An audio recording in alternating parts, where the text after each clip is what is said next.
Bonjour et bienvenue sur la chaîne de podcast Métamorphose professionnelle, le podcast qui s'intéresse aux transitions professionnelles. Vous y découvrirez des témoignages de personnes venues de tout horizon qui partagent avec vous leur parcours, leurs hauts et leurs bas, la réalité de leur métier et du monde du travail. Nous parlerons également de multipotentialité, de slashing, de rupture de contrat, de formation, d'argent, d'épuisement professionnel, de conciliation vie pro, vie perso et surtout de sens au travail et bien d'autres sujets encore. Je vous invite également à mettre 5 étoiles si vous avez aimé l'épisode et à vous abonner à la chaîne pour ne rien louper des prochains épisodes. Je m'appelle Tiffany Choblet, je suis psychologue du travail et ma mission est d'accompagner les personnes en quête de sens qui souhaitent un changement dans leur vie professionnelle et valoriser leur image en les aidant à déployer leurs ailes et à prendre leur envol.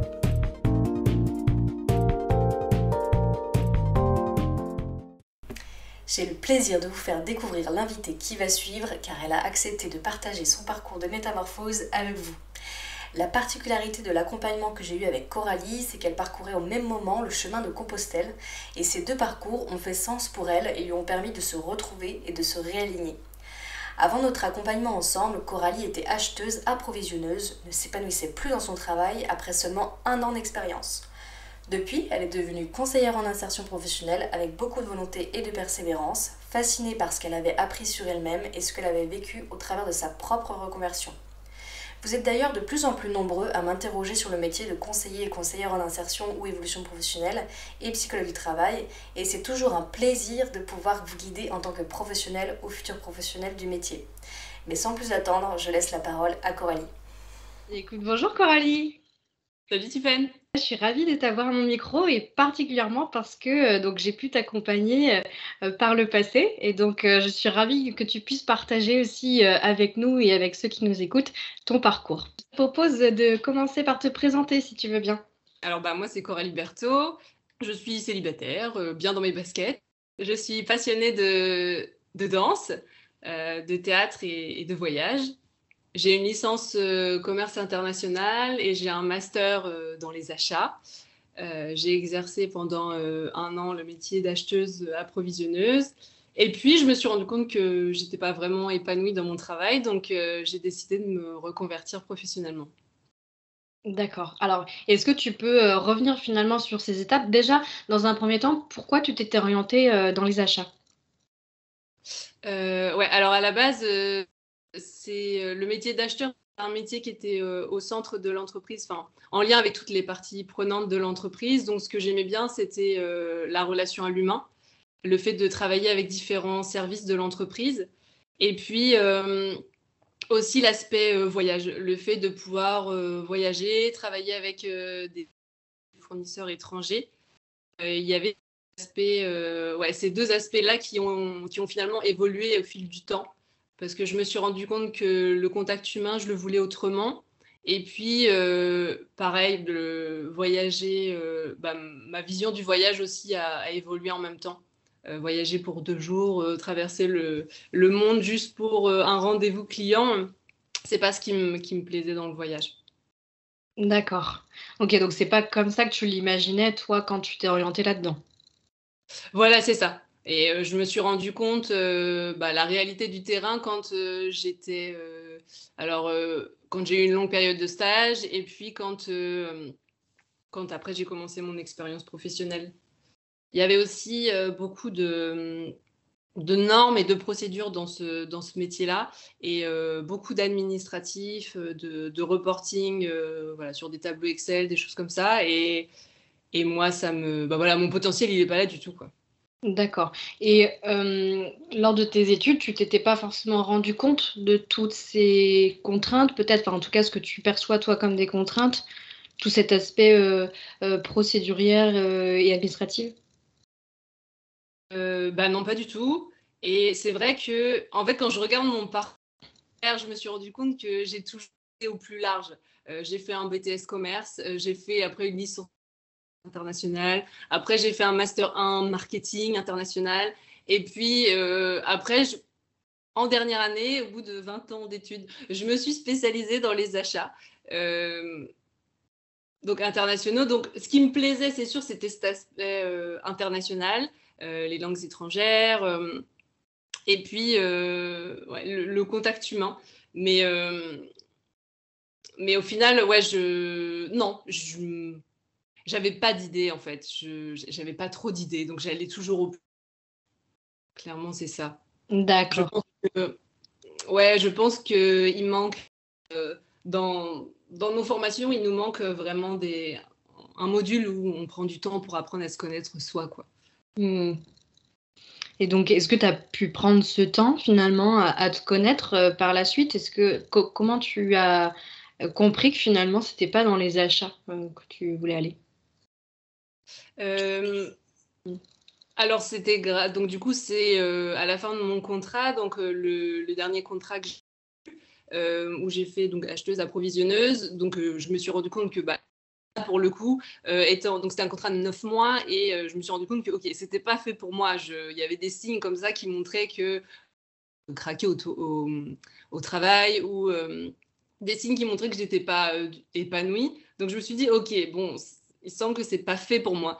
Et donc à la fin de mon contrat, donc ils voulaient me renouveler, mais là je me suis dit ok, non, je pense qu'il faut que je prenne du temps pour moi. Donc à la fin de ce contrat, donc j'ai pris du coup un an où j'ai entamé le processus de reconversion professionnelle et c'est là aussi où du coup j'ai fait mon accompagnement avec toi euh, pour faire le point sur moi. Donc j'ai fait du coup 2 choses en parallèle, donc ton accompagnement et puis le chemin de Compostelle. Mm. Donc j'ai pris un moment aussi pour prendre du temps pour moi, faire le point, donc à travers ton accompagnement et à travers le voyage. Ouais, puis je me souviens en fait quand tu m'as contacté, tu n'avais pas encore tout à fait fini, je crois, ton contrat. En tout cas, tu te questionnais, tu savais pas si tu allais poursuivre dans cette voie ou pas. Tu savais qu'il fallait faire le point sur toi, mais quand même, il y avait ce questionnement de est-ce que je continue là-dedans ou pas. Et finalement, je te dis, bon, là, non, j'arrête quoi. Ouais, je sentais, ouais, intérieurement, je sentais que c'était pas fait pour moi. Enfin, j'étais au travail, je voyais les gens s'agiter autour de moi là, et je me disais Mm. mais qu'est-ce que je fais là? Et puis les journées étaient longues, et puis franchement, je me sentais comme un lion en cage, quoi. Mm. Pour moi, c'était terrible, vraiment. Et donc, ouais, donc là, j'ai pris la décision de pas renouveler le contrat sans avoir rien derrière. Donc là, c'était un peu la traversée du désert qui a commencé. Ouais. Et euh, puis, donc après, j'ai décidé de. C'est vrai qu'on en avait discuté en parallèle. J'avais commencé à faire des enquêtes métiers. Oui. Et puis, voilà, donc ça, déjà, c'était une première démarche qui était intéressante, hein, qui m'a permis d'avoir un retour de professionnel. Et puis, après, j'ai senti que j'avais besoin d'un cadre. D'être accompagnée, d'avoir un cadre. Donc, c'est là où, du coup, j'ai entamé les recherches. Les recherches pour soit me faire accompagner par un psychologue du travail, un coach. Et donc, après, c'est là où je t'ai choisi. Et c'est aussi c'était au même moment où je suis aussi partie faire le chemin de Compostelle dans cette dynamique aussi de prendre du recul, de sortir un peu de ma zone de confort et puis Mm. oui, voilà, faire le point sur moi, apprendre à me connaître, sortir des sentiers battus un peu. C'est vrai que ça, c'était quelque chose de fort et puis assez atypique finalement. Enfin, moi, c'était la première fois aussi que j'accompagnais quelqu'un, donc pas à distance, mais le fait de faire ce chemin qui venait totalement en cohérence aussi et en même temps avec les étapes que tu traversais, que ce soit physiquement et psychiquement. Et donc, c'était vraiment super intéressant et je me souviens qu'il y avait une métaphore aussi. En lien avec le sac à dos, qu'est-ce que tu mets dans ton sac à dos et comment tu t'allèges aussi pour garder uniquement les choses essentielles dans ton sac et poursuivre ton chemin. Donc voilà, ça c'était vraiment super chouette. Est-ce qu'on peut revenir juste, donc tu disais que tu avais fait des enquêtes métiers avant, donc avant finalement de faire le point sur toi, est-ce que tu te souviens quel type d'enquête métier tu avais faite auprès de quel professionnel? Ouais, alors c'était auprès des professionnels du bien-être. Je me rappelle que j'avais appelé des hypnothérapeutes, des sophrologues, des kinésiologues, des maîtres Reiki, des coachs. En fait, j'ai été attirée, oui, par les métiers du bien-être, de l'accompagnement, ou du coaching, des arts thérapeutes aussi. Euh, voilà, c'était pas du tout précis, mais en tout cas, j'avais déjà je sais pas si on peut dire un domaine, quoi, Ouais, secteur, quoi. c'est ça. Et donc ensuite, quand on a commencé l'accompagnement ensemble, donc voilà, sur plusieurs mois, qu'est-ce que tu as appris sur toi? Parce que c'était ton objectif, hein, c'était vraiment de faire le point, de mieux te connaître. Qu'est-ce que ça t'a apporté et quels changements tu as pu voir aussi dans ta vie? Déjà, ça m'a permis de faire le point sur mes compétences. Et moi, ça m'a permis de prendre conscience que développer des compétences extra-professionnelles. Ça veut dire, enfin, des compétences hors des expériences professionnelles. Et ça, c'est vrai que j'en avais pas pris conscience. Notamment tous mes loisirs que j'ai pu faire, la danse, le handball, les voyages. Enfin, ça m'a permis de prendre conscience que ouais, j'avais développé des compétences et que je ne partais pas de zéro. En fait, il y avait aussi des compétences. Ouais, prendre conscience aussi qu'il y a des compétences transversales, que forcément j'ai un métier de base et qu'il y a des compétences que je peux transférer. Et ouais, il y a cette idée de se dire qu'on ne part pas de zéro. Et ça rassure. Parce que là, je partais d'un domaine complètement opposé, enfin, acheteuse approvisionneuse, partir dans un domaine pour être du coup maintenant conseillère en insertion professionnelle dans le social, deux opposés. Donc, ouais, ça a permis déjà de me rassurer. Et puis, ça a permis aussi d'enlever mes doutes parce que, en fait, j'ai fait 20 ans d'études, je suis diplômée d'un master et puis à peine, oui, un an après, je me dis, finalement, ça me plaît peut-être pas, je vais peut-être changer de métier. Du coup, je me dis, est-ce que c'est pas un peu exagéré mon histoire, quoi, parce que je me dis, c'est vrai que j'y ai pensé, est-ce que je peux pas tester, je sais pas, rester 3-4 ans dans le métier, histoire de bien avoir fait le tour, histoire peut-être de faire un bon burn-out, tu sais. et, et non, et au final, après, je me suis dit, du coup, en faisant cet approfondissement sur moi, sur ma personnalité, ma personnalité matchait bien plus avec le métier que j'ai maintenant. Donc, c'est ça aussi qui a permis de prendre conscience qu'effectivement, le métier d'avant n'était pas adapté à ma personnalité. Quand bien même c'est un beau métier, ça ne change rien, mais c'est pas adapté à moi. Et donc ça, cette prise de conscience, est-ce qu'il y a eu un déclic? Est-ce que ça s'est fait progressivement, le fait que tu te dises, en fait, ça correspondait pas du tout à ma personnalité et c'est OK même que je change à tout juste un an après la fin de mes études, quoi. Alors, je dirais, je sais pas s'il y a eu il n'y a pas forcément un déclic qui m'a marqué. Par contre, je pense que ça a été l'accumulation de choses que j'ai fait. Alors, ton accompagnement, les enquêtes métiers que j'ai pu faire et qui apportent toujours des infos supplémentaires. Moi qui étais sur le chemin de Compostelle et qui rencontrais plein de monde, des profils différents, c'était super enrichissant. Et du coup, moi-même, pour moi, c'était source de créativité. Et il y avait aussi plusieurs personnes, plusieurs expériences, plusieurs parcours de vie. Donc, c'était très, très... Et donc, ouais, c'est l'accumulation de tout ça. Et puis après, quand j'ai fait des périodes de stage, là, c'est venu un peu boucler la boucle. Enfin, dans le sens où je me suis dit, OK, là, ça me parle bien, quoi. Là, du coup, il y a ce côté un peu réalité du terrain où tu dis, OK, ça me parle et en plus, c'est possible. Et donc là, tu disais que avant de commencer, tu étais déjà attirée par le domaine du bien-être ou de l'accompagnement. Et comment ça s'est précisé? Parce que donc aujourd'hui, tu es conseillère en insertion professionnelle. Tu as fait des stages dans le domaine. Qu'est-ce qui a fait que tu es passée finalement et que tu as peut-être, alors je ne sais pas si tu l'as définitivement éliminé, peut-être que ça pourra revenir plus tard, mais tout ce qui est en lien avec l'aspect voilà, thérapeutique, coaching, quel lien tu fais et voilà, qu'est-ce que tu as pu éliminer en fait dans tout ça? Ouais, alors l'art-thérapie, alors beaucoup parce que je fais de la danse et du théâtre. Donc, pour moi, ça m'intéressait. Mais quand j'ai fait les enquêtes, je me suis rendu compte qu'il y avait 3 ans de formation, 7 000 € l'année. Donc, il y avait déjà beaucoup du temps à investir, de l'argent. Et pour au final, les 5 art thérapeutes que j'avais appelés, il y en a une sur les 5 qui a gagné complètement sa vie. Donc, voilà. Donc après, naturellement, je l'ai éliminé parce que je n'étais pas prête à mettre autant d'argent, autant de temps dans une formation.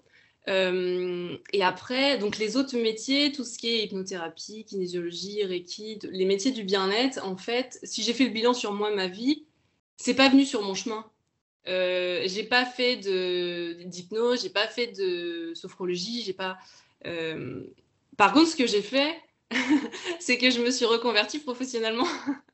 Et là, du coup, je me suis dit, ah, mais j'adore ce que je suis en train de faire. Donc, pourquoi je n'en fais pas mon métier? J'ai adoré le travail que j'ai fait sur moi, le fait de faire le point sur mes centres d'intérêt, mes valeurs, mes compétences, qui je suis. Et puis après, faire identifier quels sont mes freins, mes limites, et toute cette recherche, j'ai aimé le faire. Et c'était, il y avait une sorte de cadre, c'était concret. Parce que je sais qu'en parallèle, j'étais aussi beaucoup attirée par les métiers du coaching, mais il me manquait une spécialité parce que c'était encore trop flou. Coach, oui, mais coach de quoi? Coach de vie, pourquoi pas? Pour moi, c'était trop large, trop. Et conseillère en insertion professionnelle, c'était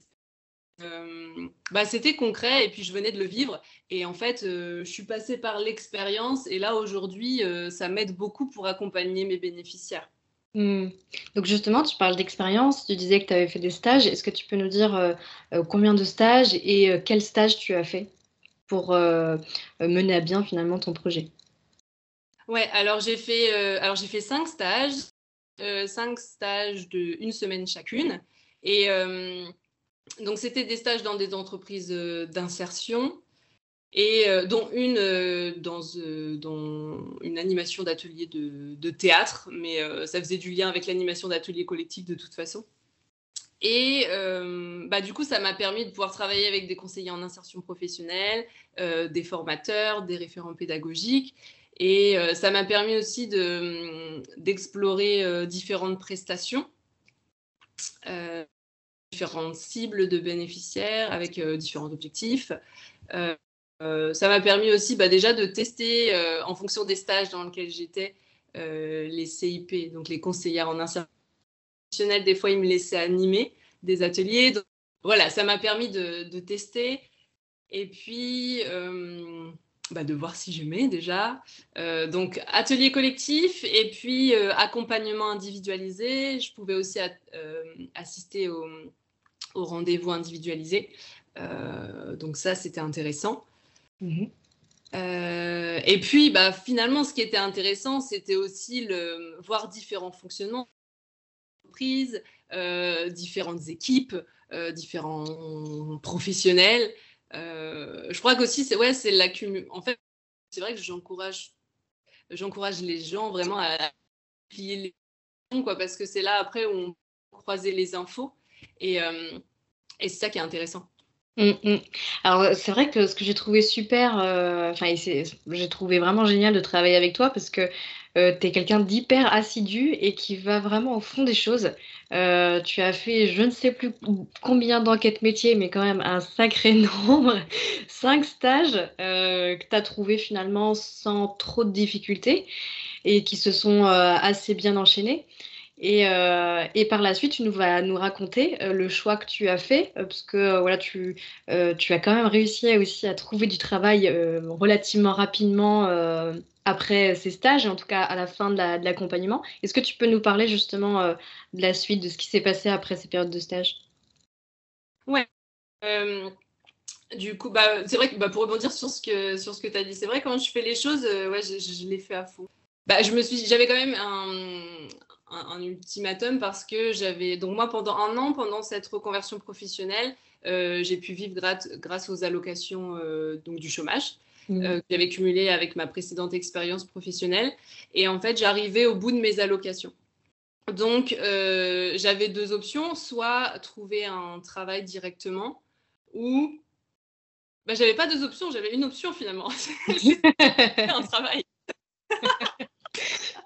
J'arrivais au bout de mon droit. J'avais donc trouvé un travail, c'était je crois en mai. Ouais. Et sinon, faire une formation donc, de conseillère en insertion professionnelle, mais qui commençait en septembre. Sauf que en septembre, j'aurais pas, quand bien même je travaillais juin jusqu'à septembre, là c'était trop juste pour recharger mes droits et pouvoir faire ma formation et être rémunérée. Donc du coup, j'ai décidé de chercher un emploi. Donc voilà, j'ai trouvé assez rapidement. Oui, oui, mes droits s'arrêtaient le 12 et j'ai trouvé le 11 mai, je crois. Oui, c'était carac. Voilà. Ah oui, je m'en rappelle. Mais ça s'est super bien enchaîné. Et puis, après, j'ai fait mon expérience dans cette première entreprise, donc en tant que conseillère en insertion professionnelle. Donc là, je faisais du coup de l'animation d'ateliers collectifs. Et puis voilà, donc sans formation. Mais par contre, voilà, moi, maintenant, j'aime à dire que ma formation, je l'ai fait avec toi, finalement.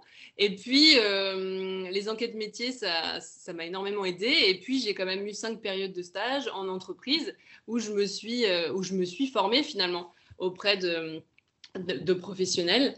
Et après, je me suis aussi auto-formée en entreprise. C'est vrai que je suis d'un naturel très curieuse, créative, différente. Et donc, je m'adapte aussi assez facilement.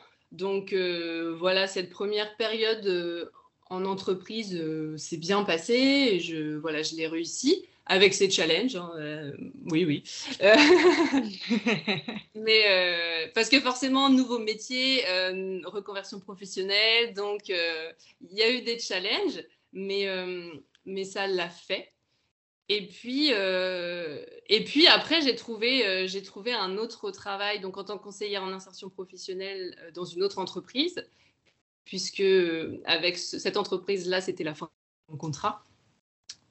Et et finalement, je n'ai pas fait de formation et je n'en ressens pas le besoin.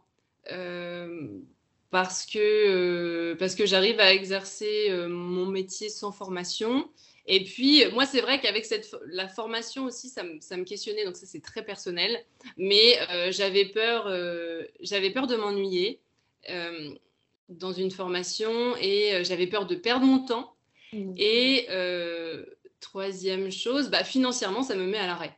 Donc, il y avait trois raisons. Et en plus de ça, là, ça m'empêche pas de trouver un travail et de pouvoir le faire correctement parce que j'ai de bons retours de l'entreprise et des bénéficiaires. Donc, voilà. Ok. Tu parlais de challenge. Est-ce que tu peux nous partager quels ont été les challenges auxquels tu as été confrontée dès cette première expérience finalement? Ouais. Alors déjà oui, avoir la posture professionnelle. Donc quand on anime des ateliers collectifs, pouvoir avoir un cadre et pouvoir animer l'atelier collectif, pouvoir mettre du sens dans ce qu'on anime. Et puis faire en sorte que le message passe correctement pour que le bénéficiaire puisse être accompagné au mieux. Enfin, pouvoir donner de bons outils. Après, il y avait aussi prendre confiance en soi. Comme je disais, nouveau métier, donc je n'avais pas la formation. Donc, j'avais besoin d'un retour. J'avais besoin d'une première expérience pour confirmer que j'étais capable. Il y a cette idée, ok, on n'a pas besoin d'être validé, on n'a pas besoin de personne confirme qu'on est capable ou non. Mais cette première expérience m'a aidé à valider le fait que j'étais compétente et que je savais, je savais animer, je savais accompagner les bénéficiaires. Donc voilà, donc il y a forcément une période forcément où on fait nos preuves et où on marche un peu sur des œufs, même si on sait qu'on est capable, mais ouais, peut-être. Mais on n'a pas encore peut-être l'expérience professionnelle pour se le prouver, puisque c'est nouveau, je dirais. Sûr, ouais. Oui, puis je me souviens que voilà, on avait échangé par message et par téléphone aussi au moment de cette première expérience, parce que oui, évidemment, il y avait des doutes. Tu savais pas si tu faisais bien les choses, et puis voilà, il n'y avait pas forcément toujours la reconnaissance des responsables, je dirais. Mais par contre, tu avais ce feedback des bénéficiaires qui te permettait aussi d'assurer que tu en étais capable, quoi. Ouais. Et donc là, sur cette deuxième expérience, donc là, c'est un peu différent puisque tu es un peu moins dans la découverte, même s'il y avait quand même une phase de découverte au démarrage de ce contrat. Est-ce que tu peux nous expliquer un peu plus ce que tu fais aujourd'hui? Oui, donc là, je suis sur la prestation hashtag. Enfin, une prestation qui accompagne les personnes qui sont soit éloignées de l'emploi, soit professionnelle, soit voilà, en recherche de projet. Et donc là, je les accompagne sur la construction de projets. Donc, CV, lettre de motivation, simulation d'entretien, gestion du stress, confiance en soi. Je les accompagne aussi dans des enquêtes métiers, trouver un stage. Sur, il y a une partie aussi, les centres d'intérêt, enfin, trouver ses centres d'intérêt, faire le point sur ses compétences, identifier ses freins, qu'est-ce qui peut m'empêcher de pouvoir mener à bien mon projet professionnel. Et ouais, exactement ce que j'ai fait. C'est pas mal déjà.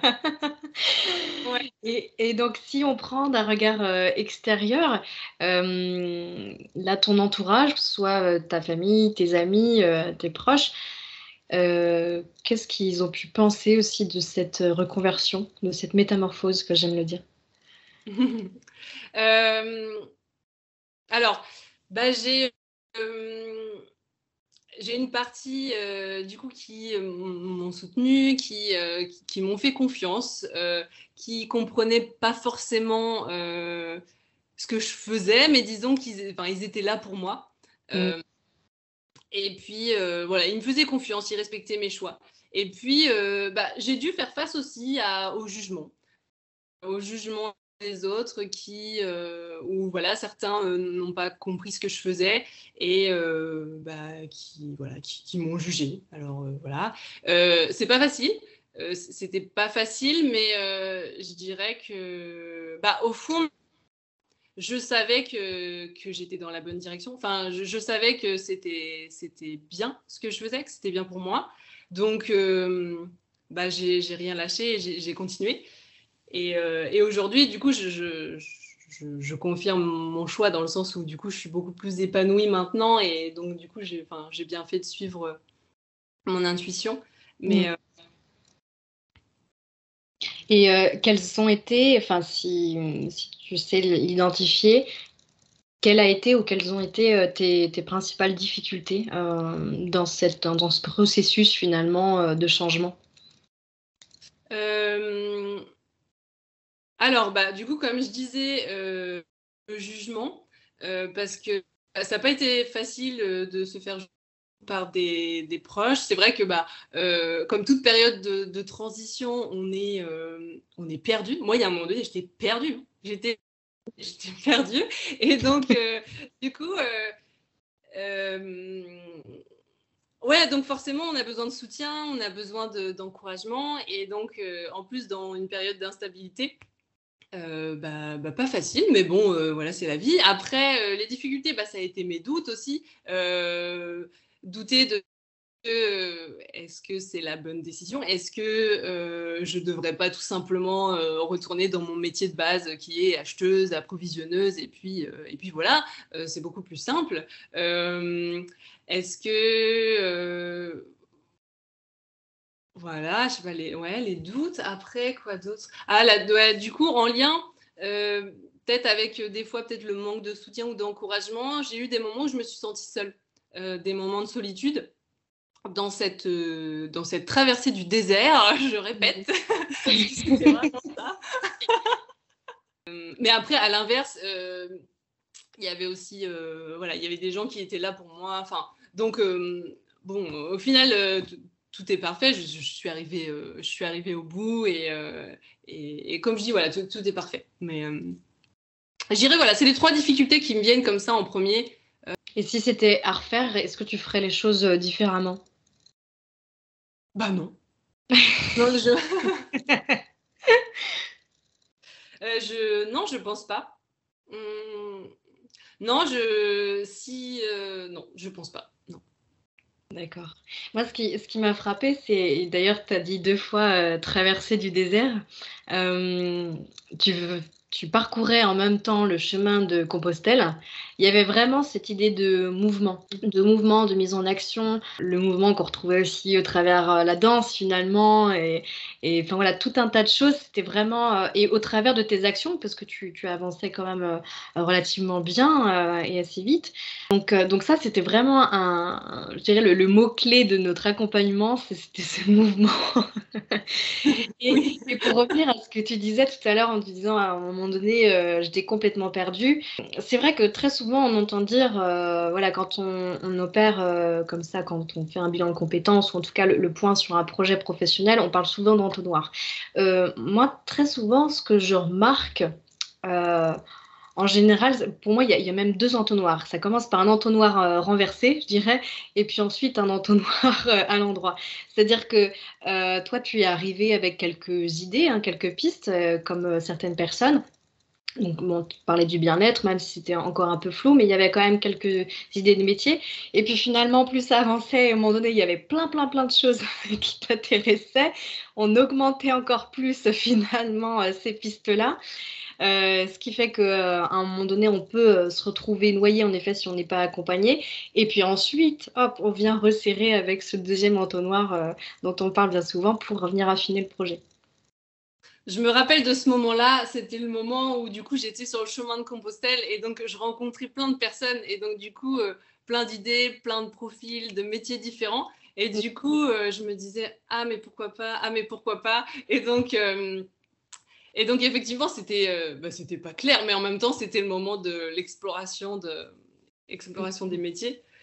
Mais c'est vrai, quand j'y repense, au final, j'ai pris conscience que j'allais changer de métier. Je me rappelle même, on était en entretien individuel sur l'accompagnement. Et je crois que c'était en janvier, je crois, quand je commençais mes périodes de stage, où je t'ai dit, mais là, ça y est, je prends conscience que je vais changer de métier, que je fais une reconversion professionnelle. Et avant, j'en avais pas forcément pris conscience. Je savais pas, je le savais pas encore. Enfin, donc c'est marrant, ça a vraiment été un cheminement intérieur, autant du coup intérieur que extérieur sur le chemin de Compostelle. Oui. Et c'est là où du coup, peut-être ouais, au niveau de ma communication avec mes proches, peut-être que du coup, vu que c'était pas clair pour moi, peut-être ça l'était pas non plus pour les autres autour de moi. Mais bon, peu importe, en tout cas, ça fait partie du processus, quoi. Tout à fait. Oui, du coup, tu as senti qu'à un moment donné, quand c'était clair pour toi, que tu savais dans quelle direction tu voulais aller, tu as eu l'impression que pour tes proches, c'était aussi plus clair, ils comprenaient un peu mieux ce que tu faisais ou ce que tu allais faire. Après, je pense que c'est devenu clair quand c'était concret. Ça veut dire que quand j'ai eu un travail. Voilà. Je pense que ça a été clair à ce moment-là. Après, comme je disais, il y en a qui me faisaient confiance et qui étaient là, qui respectaient toi. Donc, mais ouais. D'accord. Et est-ce que tu aurais un ou plusieurs conseils à donner à des personnes qui souhaiteraient justement opérer un changement dans leur sphère professionnelle, qui souhaiteraient se réorienter? Bah alors déjà, ça va être de s'écouter. Tout simplement s'écouter. Je pense qu'il y a des signaux qui montrent si vous êtes épanoui ou pas au travail. Et il faut savoir les écouter. Ça veut dire aussi des fois se couper du brouhaha extérieur. Ça veut dire des gens qui vous conseillent, enfin qui vous aiment et qui veulent votre bien, entre guillemets. Mais je pense que voilà, c'est vous qui savez. C'est vous qui savez. Donc, ouais, bien pour vous. Et je dirais, ouais, comme on disait beaucoup sur le chemin de Compostelle, le mouvement amène le mouvement. Et donc, ce que je dirais avec ça, c'est que peu importe d'où vous partez, commencez petit, mais commencez. Il n'y a rien de pire que l'inaction, vraiment. C'est ne vous enlisez pas dans une situation professionnelle qui ne vous convient pas, quoi. Enfin, moi, pour l'avoir vécu, mais c'est une torture. Enfin, franchement, non, ça va pas du tout. Et je dirais, bah voilà, identifiez vos freins, identifiez qu'est-ce qui pourrait bloquer. Après, c'est sûr, dans fonction de là où on part, on n'a pas les mêmes freins et les mêmes limites, mais identifiez ce qui pourrait vous freiner et puis levez ces freins petit à petit et puis avancez. Ouais, le mouvement amène le mouvement, l'action, ouais. Ok, ta phrase de fin. Si par rapport à la levée des freins, quel frein toi tu as su lever, ou en tout cas celui qui te paraît le plus,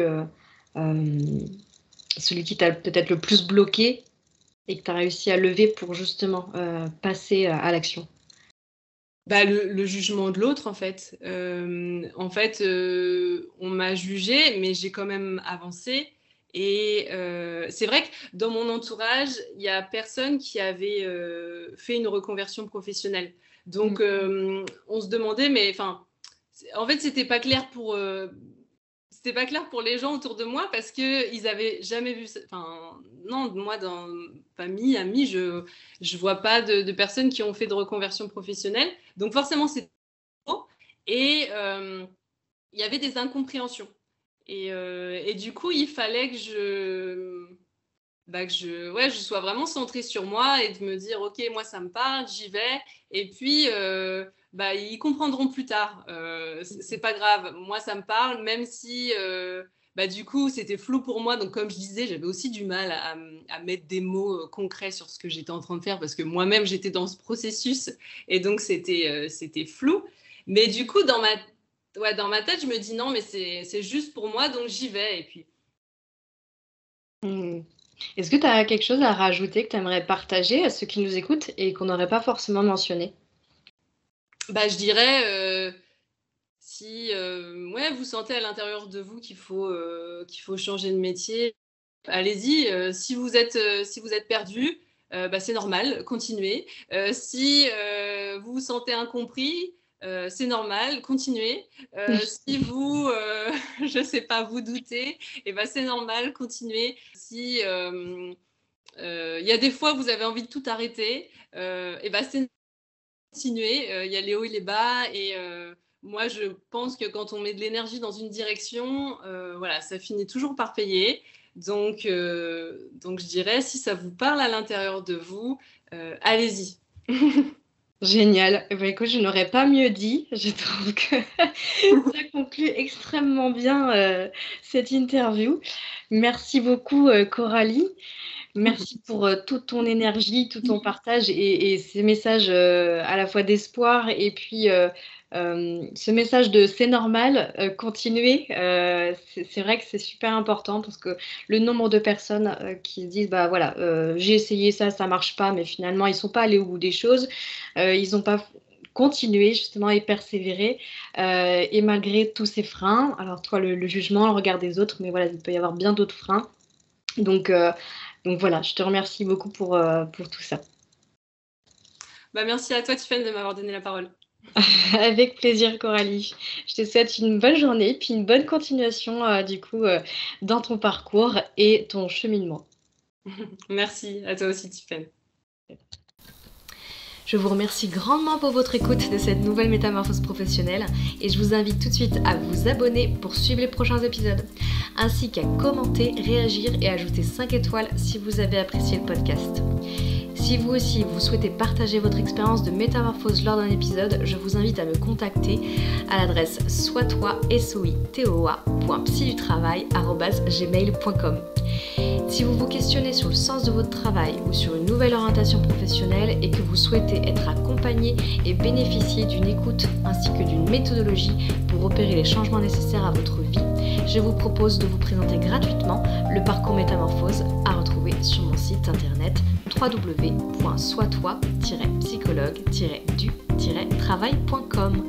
En attendant, je vous dis à bientôt pour une nouvelle métamorphose.